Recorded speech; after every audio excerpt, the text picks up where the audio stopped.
The grandpa slept on the living room couch and sore through his teeth. His feet were fat and doughy like thick tamales, and these he powdered and stuffed into white socks and brown leather shoes. The grandma's feet were lovely as pink pearls and dressed in high heels that made her walk with a wobble, but she wore them anyways because they were pretty. Baby's feet had 10 tiny toes, pale and see-through like a salamander's, and these he popped into his mouth whenever he was hungry.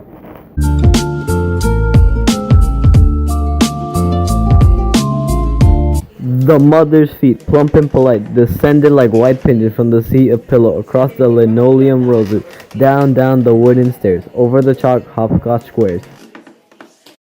Do you want this? And gave us a paper bag with one pair of lemon shoes and one red and one pair of dancing shoes that used to be white but were now pale blue.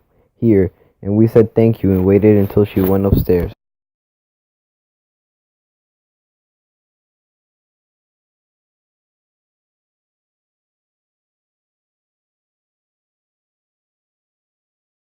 We laugh at Rachel's 1 foot with a girl's gray sock and a lady's high heel. Everybody wants to trade the lemon shoes for the red shoes, the red for the pair that were once white but are now pale blue, the pale blue for the lemon, and take them off and put them back on and keep on like this a long time until we are tired.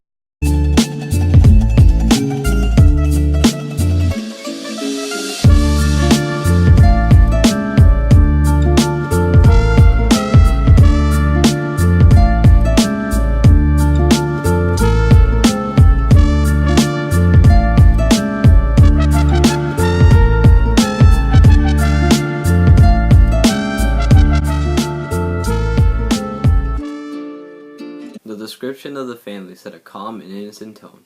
This makes the high heels seem more like a fun experience to the girls. This also makes all the girls seem innocent, shown by how excited and eager they were to try them on. Cisneros made it seem like the shoes would have no consequences toward the girls and that the heels were just a fun little game. We have legs, skinny and spotted with satin scars where scabs were picked, but legs all our own, good to look at and long.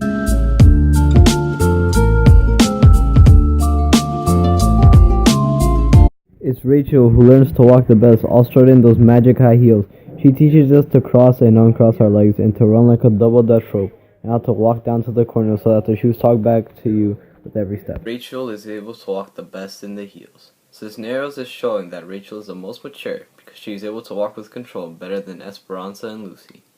Cisneros is making Rachel seem less innocent. However, she is still not mature compared to adults. This makes her more vulnerable to be objectified by society.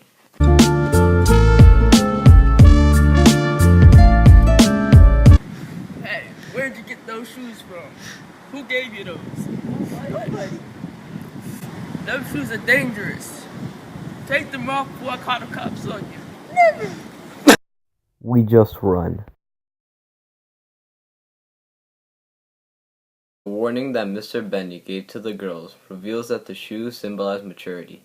He is mature, unlike the girls, showing he knows what will happen if they wear shoes like that. The warning that he gave to them foreshadows how they are not mature enough to handle all the responsibilities, sexualization, and objectification the shoes will bring to them. In front of the laundromat, girls with the same fat face pretend we are invisible. They are the cousins, Lucy says, and always jealous. We just keep strutting. When the cousins ignored Rachel, Lucy, and Esperanza, Cisneros is showing how differently society views the girls compared to when they did not have the shoes. The shoes change how people view them. Women, like the cousins, are starting to treat them more like competition, and men are starting to objectify them and view them as sex objects. This shows how the shoes are not innocent, like how they first were when the girls first received them. Hey, you a pretty girl. You want to kiss me for $1? No! Cisneros shows how Rachel let sexual maturity get the best of her by almost letting a stranger buy her love. Even if Rachel was the most mature, she still was not able to control the consequences of sexual maturity, almost letting her be seen as more of an object than a human. Cisneros shows how the beauty given to them by the shoots puts them in danger and makes them seem like something that can be bought and owned. One Tuesday, her mother, who is very clean, throws them away, but no one complains. After the shoes are thrown away, all of the girls don't say anything about them missing because the shoes made them experience what it was to be mature and all the consequences that came with it. They did not like that they went from feeling beautiful to then being objectified. Esperanza takes away that she cannot let herself be rushed into maturity or else she will end up like an objectified woman, and follow her cultural expectations. She loses some innocence from this because she now realizes what women in her time and culture have to go through. The vignette, The Family of Little Feet from the House on Mango Street, relates to my identity because the common theme shown throughout it is the inability to mature. The shoes represent the transition to adulthood, and when the kids put them on, they go through adult-like experiences. I relate to this because as a kid, I found the idea of growing up and having to live in the real world and have my own responsibilities trying to think about. The girls in the vignette aren't able to cope with adulthood and quickly regret the error of their ways. However, throughout the years while growing up, I've learned that maturing isn't so bad as long as you're prepared for it. And as long as you are, then you'll be prepared for any mistakes that you may make as an adult. While I haven't fully matured myself, I can now see the reality of being an adult easier to grasp than I did when I was younger. My identity is affected by this dramatic jump from childhood to adulthood, because my personal identity changes drastically as my mind matures. As I grow and my mind matures, the things I do and the way I think will be different. In the vignette, the girls learn from this experience, and their way of thinking is affected, and they decide that they aren't mature enough for the high heels and the responsibilities that go with them. As I grow up, I'll learn some of the responsibilities that can go along with adulthood as well. I'll be prepared for it. It relates to my identity. The high heels in this vignette represented maturity and responsibility, which I can relate to with soccer cleats. When I was younger, I bought the cheap $100 cleats because I wasn't responsible and mature enough for the $200 cleats. Here, the young girls are seen wearing high heels, but they aren't ready for the challenges they will run into. So therefore, they got rid of them because they acknowledged that they didn't want to mature fast and waited for their turn. So did I. Although I wanted the expensive cleats, I just wasn't mature and responsible enough to obtain them and take good care of them.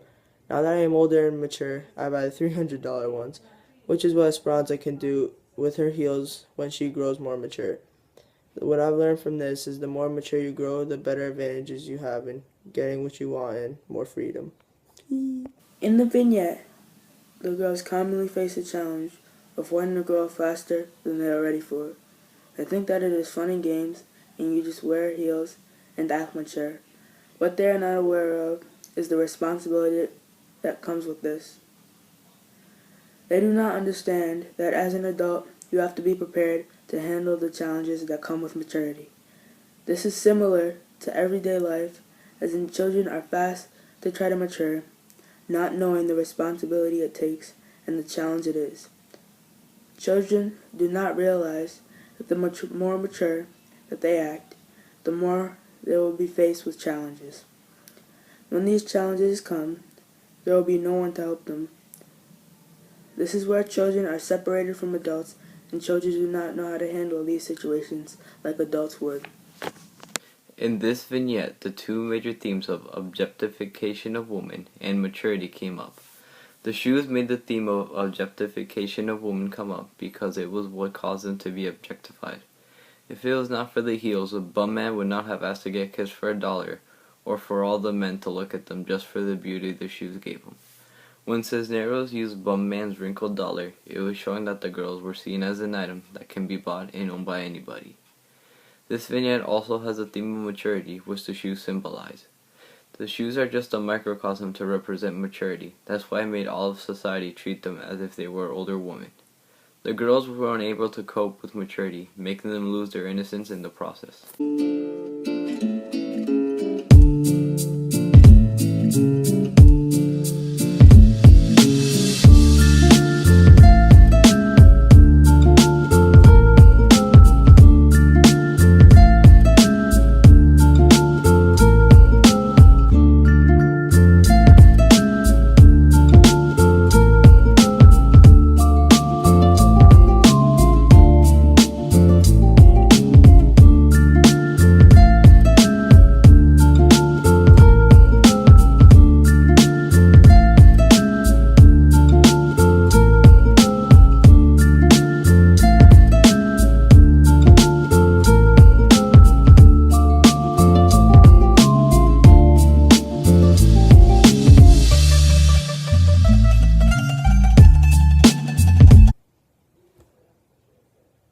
Was I not videotaping this whole time?